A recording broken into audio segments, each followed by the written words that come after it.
Ayan, magandang hapon mga guys, Pops.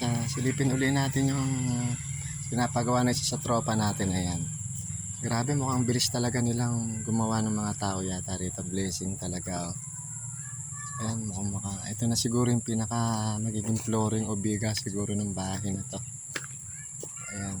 Bali siguro itong extension ng terrace, nakaabang pa lang, wala pa siya. Ayan, ang pinakabiga na. Oh.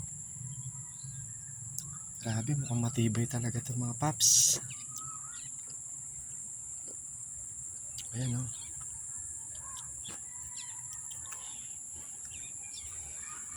Oh, ayan dito, mukhang dito sila, ayan, oh. Ayan, nakabang na yung pinaka ano doon. Ito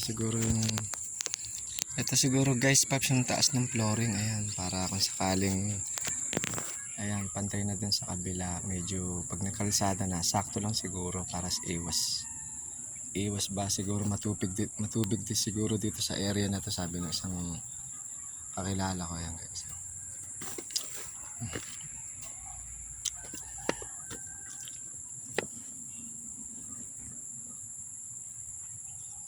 Ayan guys, oh. Ayan siguro yan dito. Ayan, mukhang gumaganda na, pumaporma na siya. Halos nagiging ano na siya guys. Ayan, siguro isang kwarto, and then ayan, ito siguro yung pinaka Poso Negro or yung septic tank. Ayan, malalim na rin siguro, tataas pa naman siguro ito nung dito pantayan. Yan guys, silipin natin to guys. Ito siguro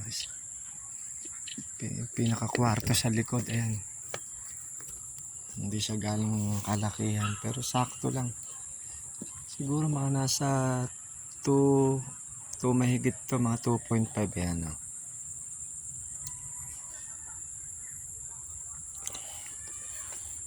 Ayan. Ayan guys, oh. Ayan, nakaporma na po talaga. Grabe naman, sana tuloy-tuloy na. Ayan, oh. Mga nasa 2.5 something siguro to. Ayan, kwadrado siya. Ayan, ayan. Yung pinaka hollow block niya mula dun sa hukay is mga nasa 6 or 7. Talagang malalim at matibay na siguro to mga Pops. Kitang kita nyo naman sa ebidensya. Ayan, oh. Ayan, sa bakal dito, poste, no, sa pagitan siguro ito. Wow.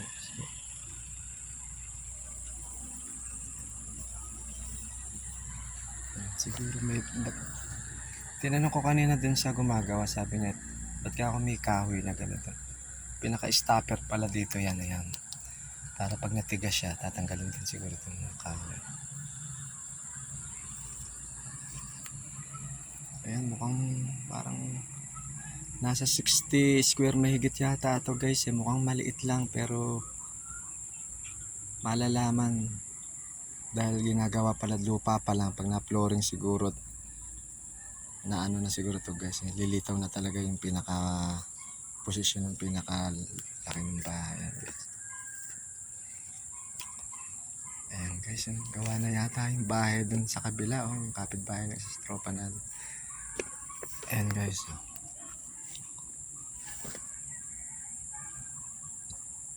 Ayan yung pinakaharap niya. Ayan, pinaka sigurado yun guys.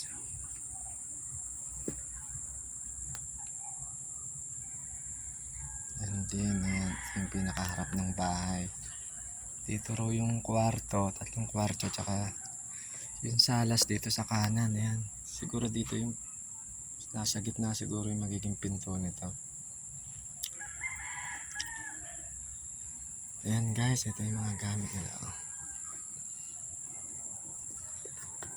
Medyo maambon po. Ayan, silong muna tayo guys. Ayan, oh. Medyo malaki tong area nila, yung lote nung tropa natin. Ayan. Pero yung pinagawa nila sakto lang yan. Pinaka bahay tsaka mini terrace. Ayan. Siguro itong harap na ayan. Hanggang dun sa gate. Kasya pa siguro isang bahay dito, di ba guys? Oh. Ito yung kubo, pinaka tambayan at ayan, para hindi mabasa siguro yung mga tao yung mga gumagawa yan. Ang laki pa ng garahe nito, kasya pa yata. Kasya yata ilang sasakyan dito kahit isang bus or truck eh. Grabe. Ayan guys, ayan. Ayan guys, dahil humuni na rin ang tilaok dito. Ayan, alas 5 na guys. Alright, God bless and more power. Uwi na guys.